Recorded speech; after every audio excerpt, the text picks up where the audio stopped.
Problema sa kakulangan ng silid-aralan, hindi raw dahilan para maging salat sa kaalaman ng mga estudyante.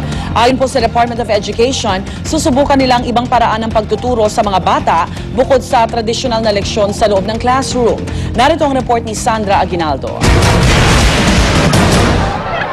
Ang mga problemang tulad nito, kung saan kulang na kulang pa rin ang mga silid-aralan, isa lang sa mga problemang sinisikap solusyonan ng mga public elementary at high school principal at school superintendent na pinulong ni Education Secretary Armin Luistro. At dito lumutang ang ideyang huwag magpakahon sa konseptong sa classroom lang pwedeng magturo.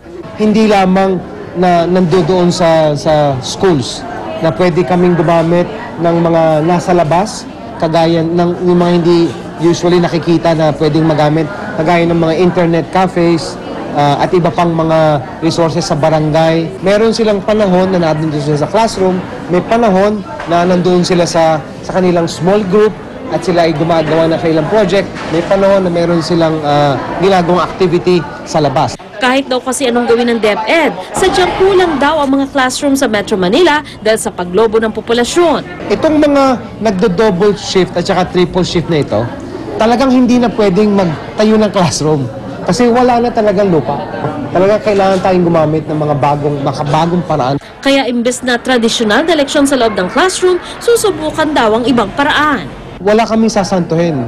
Yung mga tinitingnan natin dati na hindi pwedeng magamit o distraction, kagaya ng TV, kagaya ng internet cafe, kagaya ng cellphone, ito rin yung mga bagay na ginagamit ng kabataan. Sabi ni Luistro, lahat ng public high school sa Metro Manila may computer, laboratory at internet na. Bagamat hindi niya tiniyak kung sapat na ba ang bilang nito, sinabi niyang humahabol naman daw ang public elementary schools pagdating sa information technology. Para sa unang balita, Sandra Aguinaldo reporting.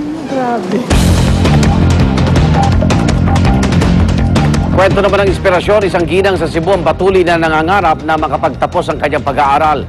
Kaya naman kahit nasa edad 57 anyos, matyaga siyang nakikipagsabayan sa kanyang mga kaklase sa ikatlong baitang. Narito ang report ni Nico Sereno ng GMA Cebu. Among naabtan siya nga sa Barangay Liong, bayan ng Dumanhog, Cebu, aming nakilala ang 57 anyos na si Nanay Eliza Hodgson. Sa kanilang bahay aming nadatnan na naghahanda siya ng kanyang mga gamit sa eskwela. Papasok na kasi siya bilang grade 3 student ng Dumanhog Central School. I have everything but knowledge is not with me, you know. But I like to learn. That's the important part. Nakapag-asawa ng Amerikano si Nanay Eliza. Ang tatlong mga anak nila, mga professionals na. Nanirahan sila sa Estados Unidos at doon na nakakuha ng mga English courses, kaya naman bihasa siya sa salitang Ingles. Very diligent because she gets her homework, she comes home and does her homework. And then we also have a neighbor girl, she's in high school, so she comes over and tutors her also. Bago mag-alauna ng hapon, ready na si Nanay Eliza. Sinamahan namin siya nga papunta sa eskwela.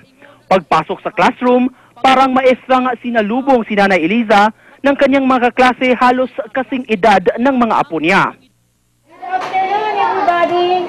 Good afternoon, Nanay Eliza!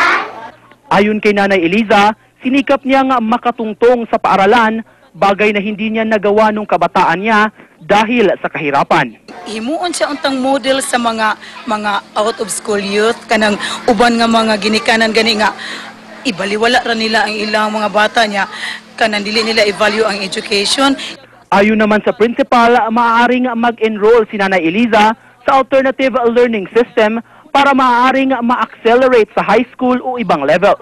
Pero ayon naman kay Nanay Eliza, mas gusto niya munang mag-participate sa regular class para ma-experience ang dinadaanan ng isang regular na estudyante. Mula rito sa Cebu, Nico Sereno, GMA News.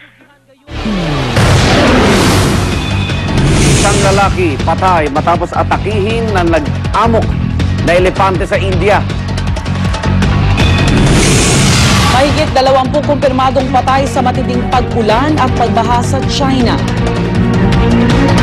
Magpauli, tutok lang sa unang balita.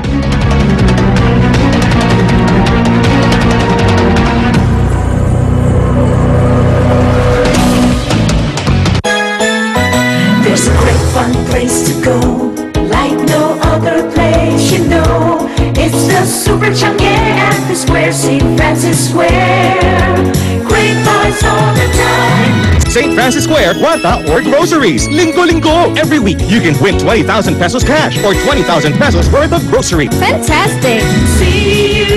See you at the square, St. Francis Square. Great buys all the time, St. Francis Square. Umulan man o umaraw, nandyan ang unang hirit at